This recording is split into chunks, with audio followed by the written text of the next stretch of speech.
My name is Clara Jensen, and I'm 30 years old. If you looked at my life on paper, you'd think I was careful to a fault. I have spreadsheets for everything: rent, food, car maintenance, student loans. I color code my calendar. I keep an emergency fund in a separate account I almost never touch. That account is what this story is about. Or rather, who thought they owned it. 2 months ago, a notification popped up on my phone while I was between meetings. Mom posted a new photo. I shouldn't have opened it. I was already tense from work, dehydrated, and one passive-aggressive comment away from a migraine. But curiosity is a slow-moving car crash, and I looked anyway. It was a picture of my parents, my sister Sarah, my brother Mark, and Mark's girlfriend Allie, all standing on a cliff somewhere in Greece. The water was this impossible blue behind them. They were holding glasses of wine, sun-soaked and smug. The caption read, "Nothing but real family on this journey." I stared at those words for a full minute. Real family. I checked the names again. Mom, Dad, Sarah, Mark, Allie. Not me. For a second, I wondered if I'd missed something. Maybe this was a business trip. Maybe it was some retirement splurge. Maybe.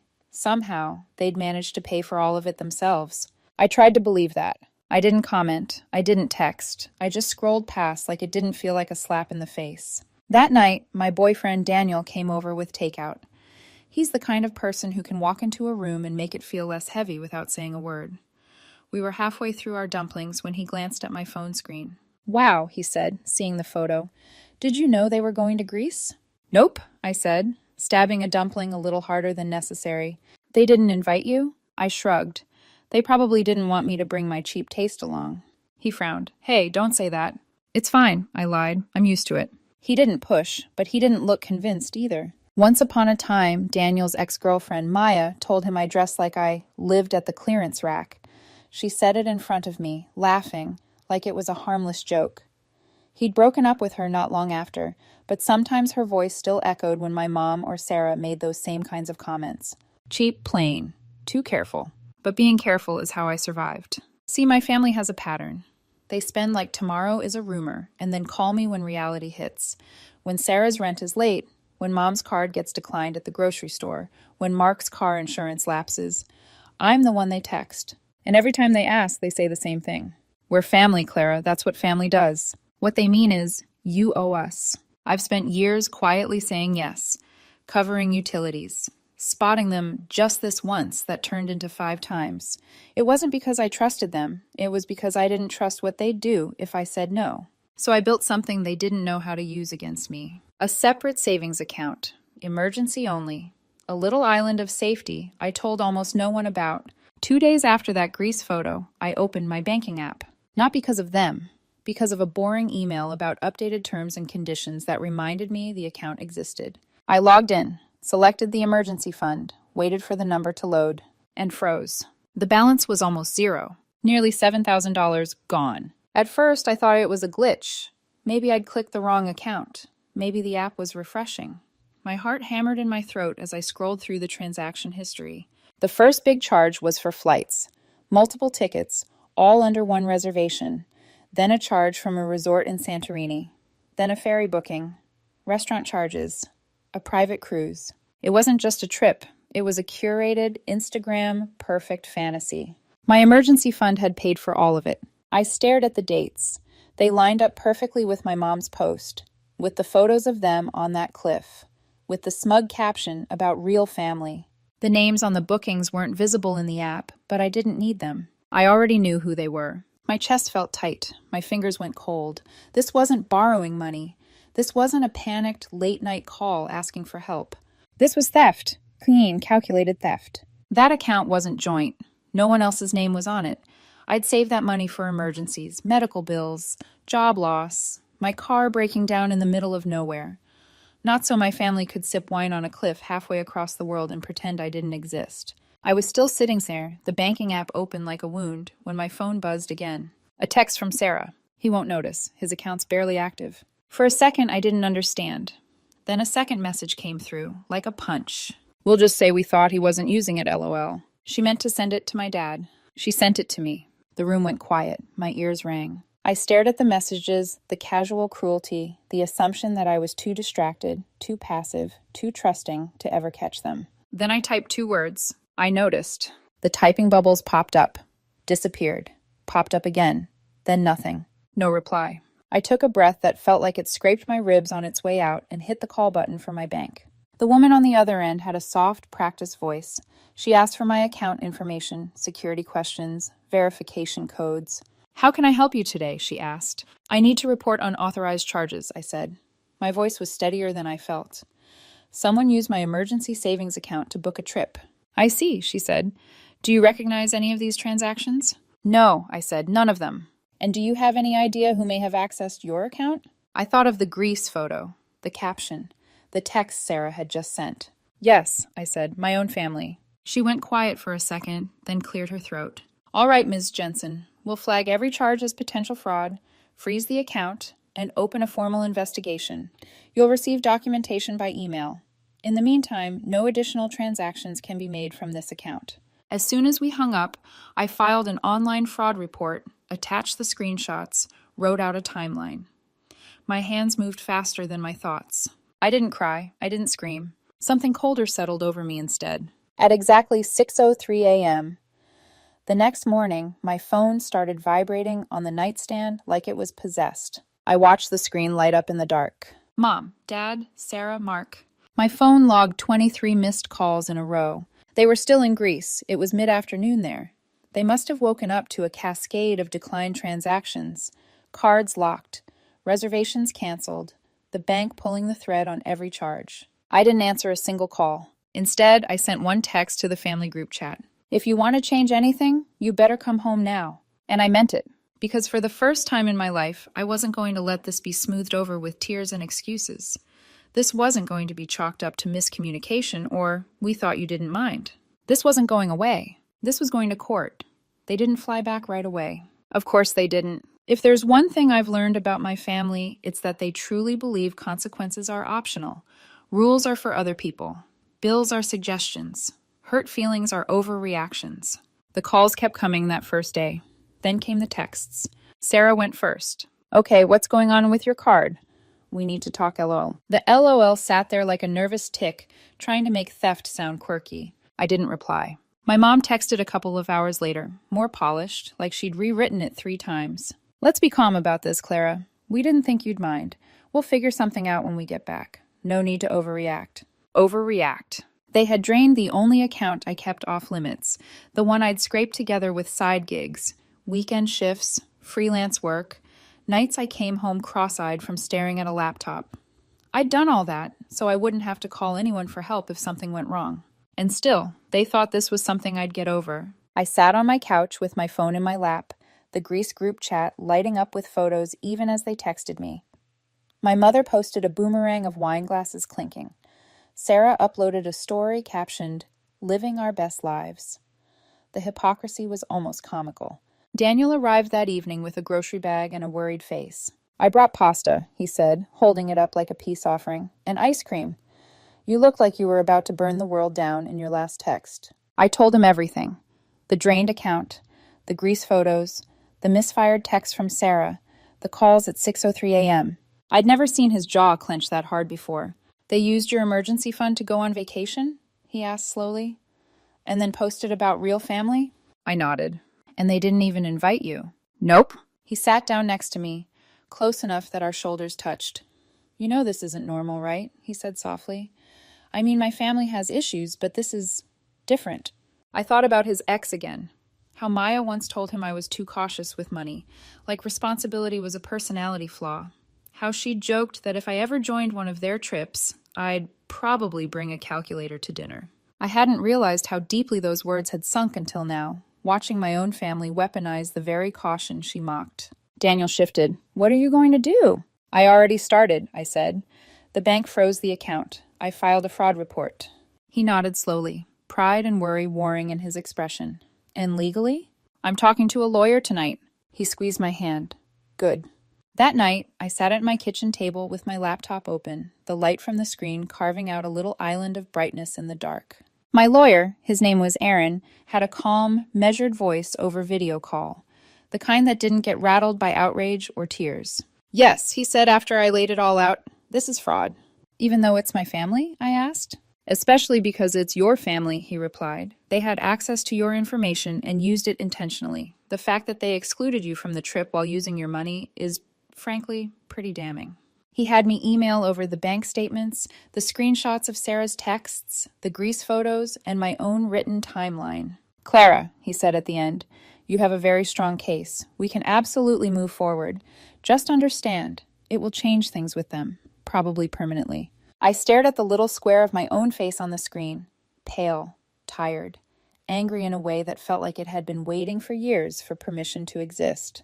I don't think, I said quietly, there's anything left to change. The next morning, my phone was full of new messages when I woke up. Apparently, their cards were getting declined all over the island. My mom, our reservations were just canceled. The hotel is saying your bank reversed the payments. We're stranded here now. Are you happy? Sarah, all our bookings are screwed. Can you please stop this? We'll pay you back eventually. Eventually. Mark, who almost never texted me directly, wrote, this is getting out of hand. Unfreeze the account and we can talk like adults. I let the messages pile up. I didn't respond. I brushed my teeth, made coffee, showered. I logged into my banking app and confirmed what I already knew. The fraud review was in full swing. The account was locked down. No more charges could go through. Around noon, my mom tried a different approach. How could you do this to us? I stared at that one for a long time. There it was, the flipped script. In her version, I was the aggressor. They were stranded, embarrassed, victims of my cruelty. I remembered all the times I'd bailed them out before, the late-night transfers, the rushed payments, the quiet swallowing of my own frustration. When you cover people often enough, they stop seeing it as help. They see it as supply. This time, the supply had cut them off mid-zip. I replied to the group chat, return immediately or deal with this from overseas. Either way, I'm not stopping the case. Then I put my phone face down. For the rest of the day, there was a strange quiet. No calls, no new texts. It was like someone had muted the background noise of my life.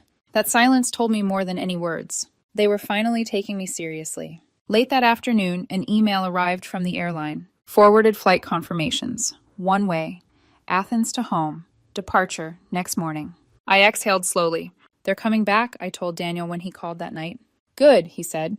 Lets them explain themselves to a judge instead of your anxiety. I laughed, but there wasn't much humor in it.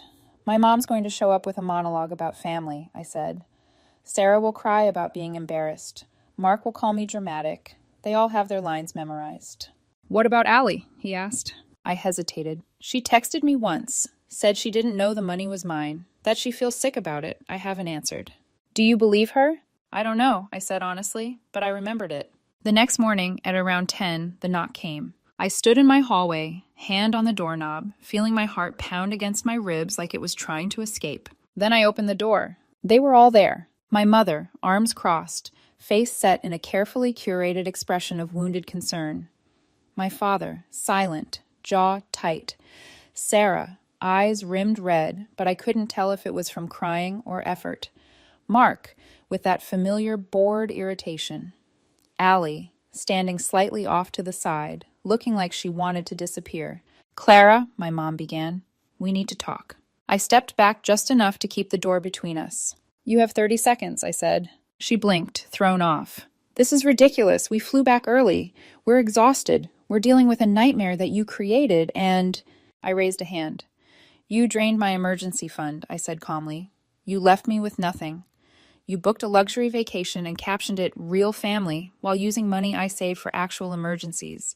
And you didn't even tell me. I didn't create this. She opened her mouth again, but Sarah cut in, voice already edging toward hysteria. We thought the account was shared, she said.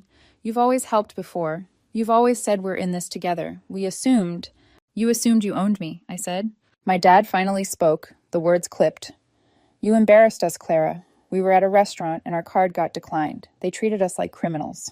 You stole, I replied. You are criminals. You just happened to share my last name. Mark frowned. Can we stop with the theatrics and be adults? Just unfreeze the account and let's move on. We'll figure out a repayment plan, like we always do. I let the quiet stretch between us. I'm not unfreezing anything, I said. The bank is investigating. My lawyer is filing a case. I'm not sweeping this under the rug because you're uncomfortable. That's when my mother snapped. "This is what you do to your own family?" she hissed. "You're ruining your parents' lives over a vacation, Clara. You should apologize to us and to your sister and brother. You are overreacting and acting vindictive." I almost laughed. The mental gymnastics required to twist the narrative that hard would have impressed an Olympic coach. "You used my money without permission," I said, my voice still low, still steady. "You lied about it. You excluded me, and now you want me to apologize?" "You're seriously going to sue us?" Sarah demanded. "Your own family?" "Yes," I said, "and you're lucky all I'm doing is suing. You're lucky I'm not pressing criminal charges." Silence. It was only a moment, but I saw it. The flicker of real panic, the way their faces shifted from outrage to something closer to fear. For the first time, they understood this wasn't just a family fight. This was legal. "I suggest you find a lawyer," I added. "You're going to need one." "Clara, please," my mom started. I shook my head. "Leave," I said. My dad looked like he wanted to say something, maybe yell, maybe plead. In the end, he did neither. He just turned and walked down the hall, shoulders tight. Sarah muttered, "Vindictive psycho," under her breath as she followed him. Mark didn't look back. Only Allie paused for half a second, eyes searching mine like she wanted to say something, but whatever it was died on her tongue. I closed the door behind them and locked it. For the first time since this started, I felt something like clarity. Not relief, not victory, just the cold, clean awareness that the bridge between us had already burned. This wasn't the beginning of a fight. It was the beginning of the end. And the revenge? That had only just begun. I expected the next 3 days to be loud. Calls, texts, threats, tears. But instead, I got something worse. Silence. Not peaceful silence. Not healing silence. The kind that coils, waiting to strike. I gave them those 3 days on purpose, not out of mercy, out of curiosity. I wanted to see if even one of them would do the bare minimum. Say they were sorry. Offer to repay even a single dollar. Admit what they did. Nothing came. Not a text, not an email, not even a pathetic emoji apology. That told me everything I needed to know. So, on the morning of the 4th day, my lawyer filed the paperwork. Official complaint. Unauthorized use of financial assets. Total, $6,837.42.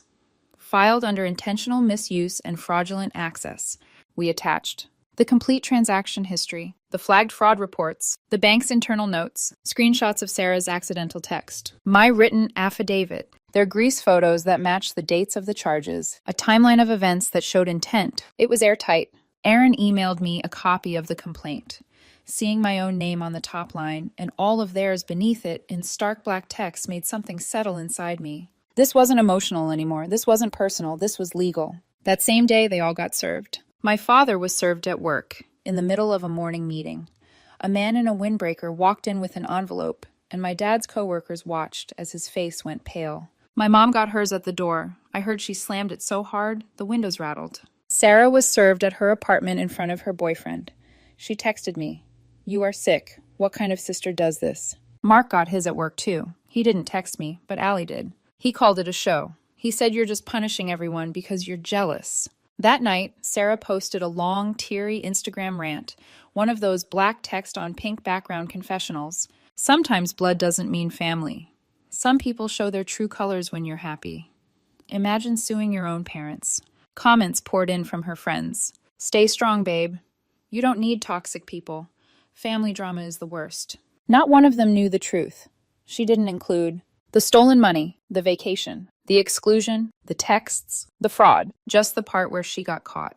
2 days later, I got a group call from all 4 of them. Chaos exploded the second I answered. My mom, "Clara, be reasonable. This is a misunderstanding." My dad, "You're making us look like criminals." Sarah, "We didn't steal anything." Mark, "You're blowing this out of proportion." I let them scream over each other until they burned themselves out. Then I spoke. Calm, flat, unshakable. "You have 3 options," I said. They went quiet. Option 1, admit what you did and face the consequences. Option 2, fight me in court and lose. Option 3, beg.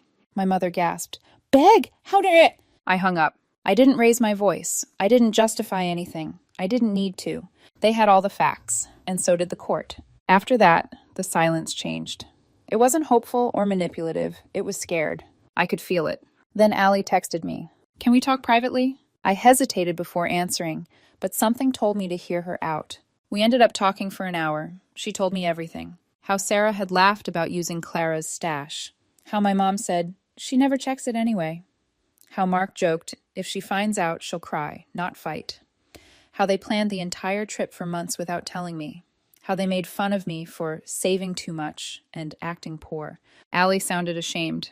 I didn't know the money was yours, she said. When they told me it was taken care of, I believed them. But I saw how they talked about you, and I'm sorry, it wasn't right. Why are you telling me this now? I asked. Because you're doing the right thing, she said, and they're trying to twist it. I don't want any part of that. That stuck with me. For years, I'd been the backup plan, always on call, always fixing, always giving, and they counted on me, never standing up, the same way Daniel's ex once counted on me to stay too quiet to matter. Allie's message made something very clear. They hadn't just stolen money. They'd stolen the version of me they believed would never fight back. And that version was gone. Then came the dominoes. My dad's employer called him in for a compliance review. Apparently being named in a public fraud suit is frowned upon when you work in finance. He wasn't fired, but he was quietly reassigned. Sarah's boyfriend broke up with her, packed his stuff, blocked her. She posted a sobbing video to her story about betrayal, but deleted it within an hour. Mark started spiraling. According to Allie, he'd been yelling at everyone and blaming her for not warning him how serious I was. Allie sent one last text that night. They treat you like a safety net. I've seen it. They don't respect you, not even a little. I'm glad you're doing this, Clara. For the first time in a long time, I felt seen. Still, things weren't done unraveling. It was my mother who tried a different tactic. I got a call from her late that night, her voice breaking, raw, almost childlike. Clara, she sobbed. Please don't let this go to court. We'll lose everything. We can't afford this. Your father's going to be ruined. I'm begging you. Did you think about that when you booked the trip? I asked quietly. She hung up. 2 days later, they tried to negotiate through my lawyer. They offered full repayment, plus $500 for damages, if I dropped the case and signed an NDA. Absolutely not. I wanted this on record. The night before the hearing, Mark showed up at my door. He didn't knock, he banged. I didn't open it. He paced outside, voice raised just enough to carry through the wood. You're going to regret this, Clara. You're tearing this family apart. You're not even one of us anymore. I froze. Not even one of us. The words slid into place like puzzle pieces. That trip without me? That wasn't an accident. That wasn't forgetfulness. That wasn't poor planning. It was intentional. They'd cut me out long before I ever fought back. For the first time, I saw them clearly. Not as family, just people I was related to. And tomorrow, they'd have to answer for that. Publicly. Court was set for Tuesday at 10 o'clock a.m. I arrived early, not because I was nervous. Because I wanted a front row seat to the moment the truth stopped being something only I had to carry. The courthouse lobby smelled like cold tile and old paper. Sterile, echoing, unforgiving. A place where excuses go to die. I checked in with security, went through the metal detector, and found the courtroom listed on the docket board. Jensen v. Jensen Family. Civil financial misuse. Seeing it in print didn't make me nervous. It made me calm. Calmer than I'd felt in months. Aaron, my lawyer, met me outside the courtroom. He gave me a small nod. Professional, steady. The kind of nod that says, we're ready. They're not. Remember, he said quietly, you don't need to say much today. The evidence speaks for itself. I exhaled slowly. Good, I said. I'm tired of speaking for people who never listened. People began trickling into the hallway. Strangers waiting for other hearings. A couple arguing in whispers. A woman rocking a fussy toddler. Then, at 9:55 a.m., they arrived. My mom walked in first, wearing a stiff blazer she must have ironed 3 times. Her hair was pulled back tight enough to hurt. My dad followed, shoulders hunched, suit wrinkled, eyes sunken. Sarah came next, lips pressed into a thin line, eyeliner sharp enough to cut glass. And Mark trailed behind them, arms crossed, jaw set like he was the victim. None of them looked at me. Then Allie appeared. She didn't sit with them. She didn't even walk in their direction. She sat in the second row, on my side of the room, spine straight, but hands visibly shaking. When my eyes met hers, she gave me a tiny, brave nod. The kind of nod people give when they've chosen the harder truth over the easier lie. The judge entered, an older woman with steel gray hair and an expression that made everyone straighten in their seats. Case number 14B, she said. Let's begin. Aaron stood first. He laid everything out in clean, sharp lines. The emergency account solely in my name. the unauthorized charges, the matching dates between the charges and the Greece trip, the IP addresses tied to my parents' house and Sarah's apartment, the bank's fraud findings, screenshots, emails, and finally, Sarah's accidental text. He won't notice, his account's barely active. You could feel the air change when he read it aloud. It wasn't just evidence, it was motive. Arrogant, casual, entitled motive. The judge tapped her pen slowly. Then she turned to my family. Your response? My dad stood like he was about to give a weather report. We believed, he began carefully, that the account was a shared family fund. Clara helped us in the past, so we thought... The judge cut him off. Is your name on the account? No. Did Clara give you explicit permission to use these funds? No. Did she know about the charges before they were made? No. Then this is not shared. It is theft. My mother tried next, voice trembling. We didn't think she'd mind. She's always helped us. We're family. The judge's gaze sharpened. Family does not override the law. Sarah jumped in. We thought she wasn't using the account. She never touches it. We assumed she'd want to contribute to the trip since she didn't seem interested in coming. The judge turned to me. Ms. Jensen, were you invited on this trip? No, I said flatly. A ripple went through the courtroom. Mark didn't speak at all. He stared at his shoes like he could disappear into them. When they finished, the judge set her papers down with finality. This is not a complex case, she said. This is a clear pattern of entitlement, exclusion, and deliberate misuse of financial access. My mother started crying, loudly, dramatically, hands to her face. It didn't move the judge an inch. Full repayment of the $6,837.42, the judge said, plus $2,000 in civil damages. My parents and siblings froze. But she wasn't done. Additionally, because this was premeditated, coordinated, and involved deliberate deception, both parents will complete 30 hours of community service. Sarah gasped. Mark muttered, "This is unbelievable." But the judge continued. The plaintiff acted within her rights. The defendants acted outside the law. This court stands firmly with the evidence. The bailiff handed them packets, payment instructions, deadlines, service requirements. For the first time, their consequences weren't emotional, negotiable, or ignorable. They were court-ordered. I stepped outside into the sunlight, the air cool against my face. Allie approached first. She didn't hug me. She didn't gush. She just stood there and said, "I'm glad you fought back." I nodded. "Thank you for coming." "Of course," she said. "Someone needed to." Behind her, my family exited the courthouse in a tight cluster. Sarah stormed past reporters without answering their questions. Mark was already on his phone, texting furiously. My father looked dazed, like he was walking underwater. And my mother, she stopped directly in front of me. Her eyes were red, but her voice was sharp. "You've destroyed this family," she said. I held her gaze, steady and unblinking. "No," I said. "I just stopped being destroyed by it." She opened her mouth like she wanted to argue, but no words came out. She turned and walked away, heels clicking like a gavel. When they were out of sight, I finally exhaled. Something loosened inside me. Not joy exactly, not relief. Just release. A breaking of an old, invisible chain. The next day, emails from the court appeared in my inbox. Confirmations of the payment plan, warnings about penalties, and a schedule for the community service assignments. My lawyer called later. They tried to negotiate again, he said. Offered to pay just the principal. "We decline," I said immediately. He chuckled. "Already did."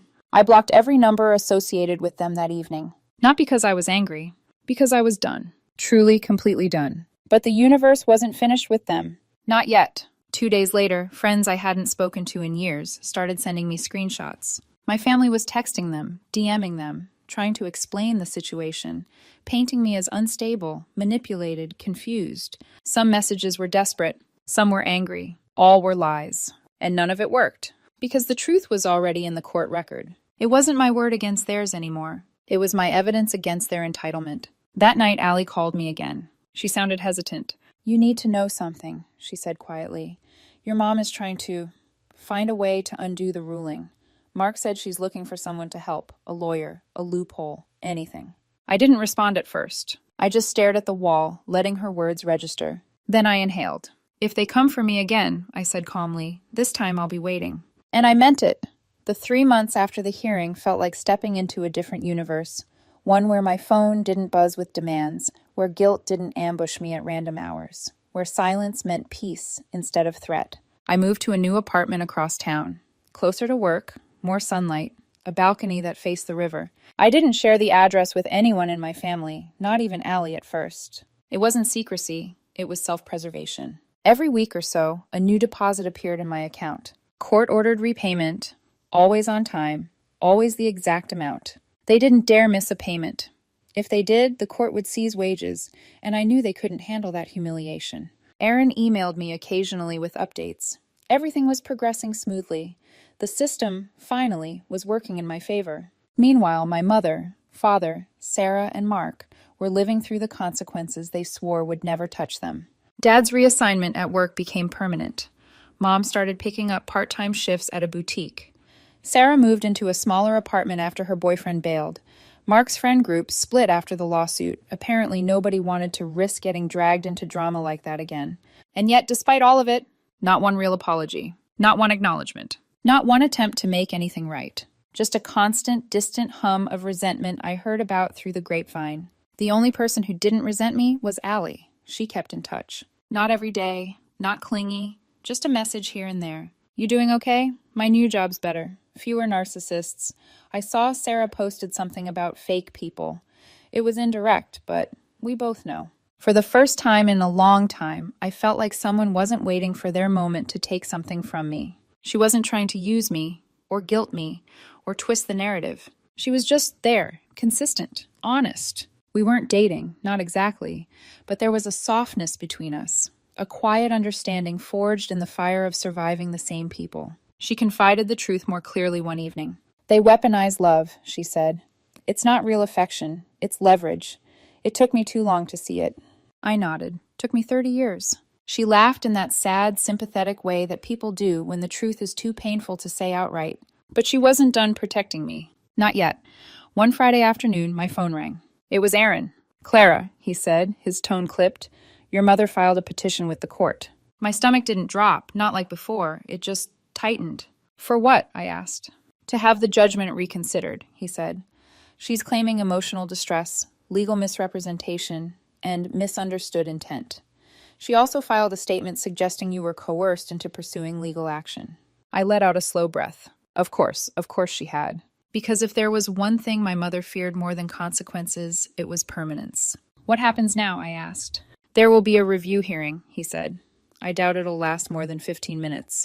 Schedule it, I said. It wasn't dramatic. Not like the first one. No reporters, no spectators. Just a small, windowless side room and a judge who already looked annoyed the moment we walked in. My mother sat across the table, eyes red, clutching a folder stuffed with papers she probably didn't understand. My dad sat beside her, stiff as a board. Mark wasn't there. Sarah wasn't either. They'd already washed their hands of the fight they started. Aaron calmly dismantled the petition. No new evidence. No legal basis. No contradiction of facts. No justification for reconsideration. Then he pulled out something I hadn't expected. A letter. A signed, notarized letter. From Allie. Apparently, she'd contacted Aaron herself when she learned about the petition. The judge read the last paragraph aloud. I witnessed the planning of the trip, the discussions about Clara not being invited, and the decision to use her account. I can confirm she never gave permission. I can also confirm the family laughed about her not noticing. Clara was not coerced. She was finally standing up for herself. My mother's mouth fell open. Your Honor, she's lying. The judge held up a hand. Ms. Jensen, enough. That tone, the tone of someone done with nonsense, snapped something in the room. The judge shuffled the papers, stamped the file, and spoke without hesitation. Petition denied. The ruling stands. Final, irrevocable, absolute. My mother's face crumpled. My father stared at the table, expression hollow. Aaron gathered our documents, whispered, It's over. And for the first time, I believed him.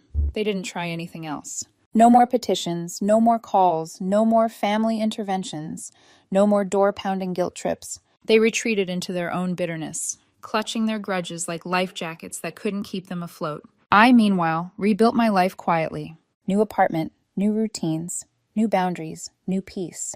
The repayments continued, never missed, never questioned. Allie and I grew closer, not romantically, not yet, but gently. Two people shaped by the same hurricane, finally standing on steady ground. One evening, she said, they're still obsessing over you. I sipped my tea. Good. She smiled. Really? Yeah, I said, because that means I stopped being their safety net, and now they're left with each other. We sat together in my living room, the city lights reflecting in the window, and I realized something profound. I didn't miss them. Not their chaos, not their demands, not their guilt, not their version of love. I finally understood what Aaron meant the night he warned me that taking them to court would change things permanently. It did. It freed me. I didn't lose my family. They lost me, and they never deserved me in the first place.